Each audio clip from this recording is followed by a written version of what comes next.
So I broke my femur and I broke my arm.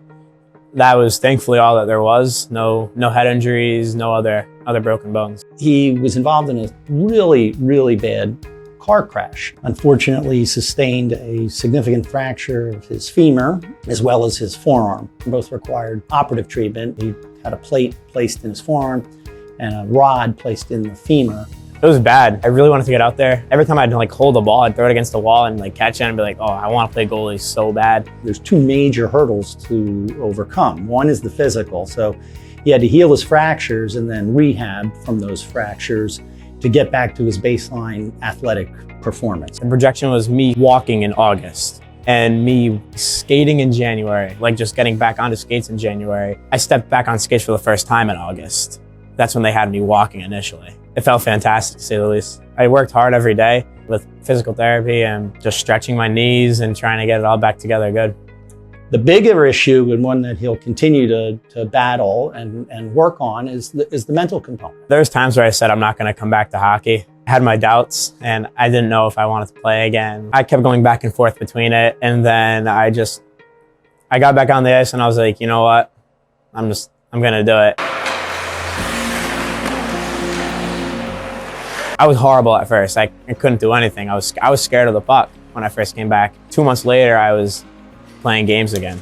I used my favorite NHL goalies as inspiration to kind of get me back out there too and talk to my buddies. And I used Matt as my motivation too, to be like, you know what? Yeah, I'll do it. You never are back to normal after you've been in and experienced the trauma that he's been in with respect to the car accident. So that's the one that he's always going to work on, but thus far has done an outstanding job in doing so, and that's what has allowed him to get back on the ice and actually be successful. So I love that. Looks good.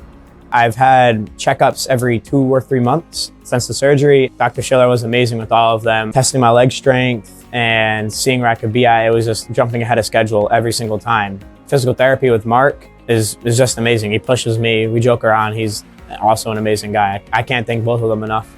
The little holes from where we took the screws out, once they fill in, he's back to normal. No restrictions. He can go back to being a crazy hockey goalie, which is pretty much redundant. Play hockey at a higher level. I just have to keep working and training till I can get wherever I need. The sky's the limit right now. The future is just what you have to look forward to and not really dwell on the past or the present even. Tomorrow's a new day, and tomorrow's always different than the day you're in now. So every day you wake up, just keep working. It's definitely not easy, but you'll be proud of yourself when you get there. If you have motivation and you have perseverance, you can be successful and you can overcome major potential life-changing events, and really is a testament to who he has become as a person. This is impossible without the surgery team and without Dr. Schiller and the help of Mark and the University Orthopedics team. They say I did the hard part, but really they put me back together to be able to even conquer the hard part.